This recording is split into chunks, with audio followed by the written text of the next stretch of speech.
Our graph analysis number 2 question was from the 2018 exam. The mean score is 3.36.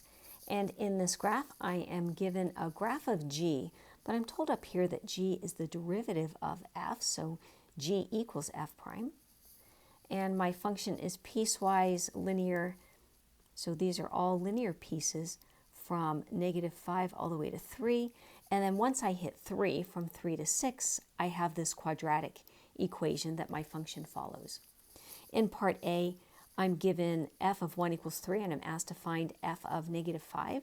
This is our little twist on position that we're going to use.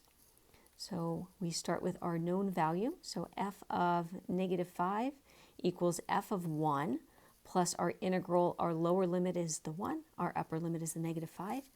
And what belongs here is the integrand is the derivative of f, which is, you could either call it f prime or you could call it g. You can actually use these two interchangeably.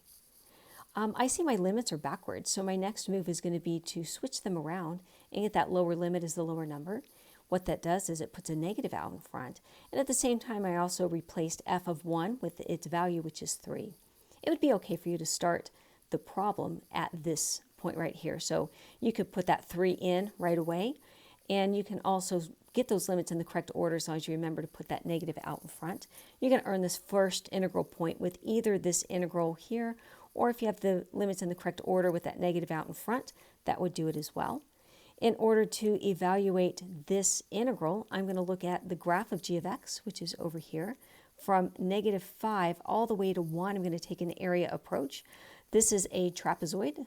You can find that area using a rectangle and a triangle if you want to. Either way, that's going to give me a 10.5, and the area of this little triangle from 0 to 1 is a 1. Because the 10.5 is below the x-axis, when I do the integral, I have to take it as a negative. The little triangle is above the x-axis, so that's a positive 1. This would be an okay answer right here. You don't actually have to simplify. But if you did, you would get a final answer of 12.5. In part B, I'm asked to evaluate the integral from 1 to 6 of g of x dx. Because my function is given in two pieces, I've got this piecewise linear from -5 to 3, and then from 3 to 6, I have that quadratic. I need to split this integral into two parts. From 1 to 3, I'm just going to use my graph of g of x to evaluate that integral, so I'm going to take an area approach from 1 to 3. And then from 3 to 6, when I get to that parabola shape, I'm going to find the area by actually doing an antiderivative of 2 and quantity x minus 4 squared. There are different ways to handle evaluating that integral. You could expand that binomial out and then find the antiderivative that way. I did it as a u substitution, which you see here off to the side. Either way you do it, when you do that antiderivative is what's going to earn you this point right here. So splitting it into two integrals earns the first point.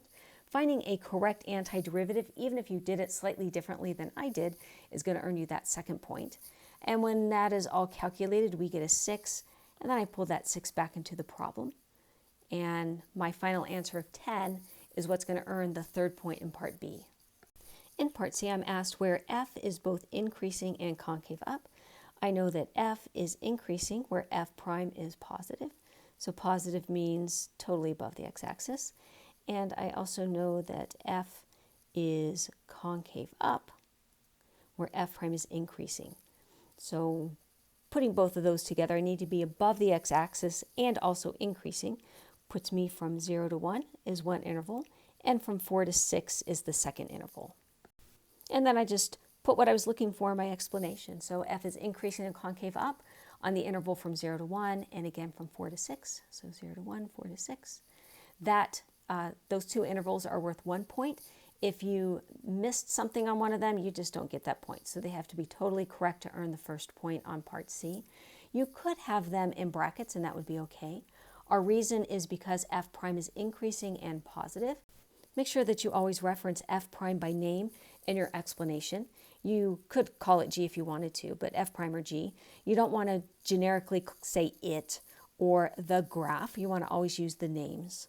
In part D, I am asked for the x-coordinate for the point of inflection on the graph of f. And I can see in my fun chart, a point of inflection is going to happen in between these two columns here.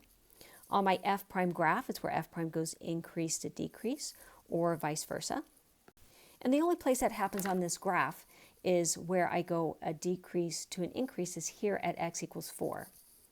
This is a flat line right here, so I go from a constant function to an increase, so that doesn't count. Here's an increase to a constant, that doesn't count. And then to an increase, to a constant, to a decrease. So the only place I go from a decrease to an increase, or the other way around, doesn't happen at all, is here at the x equals 4. And then I just say that as my reason.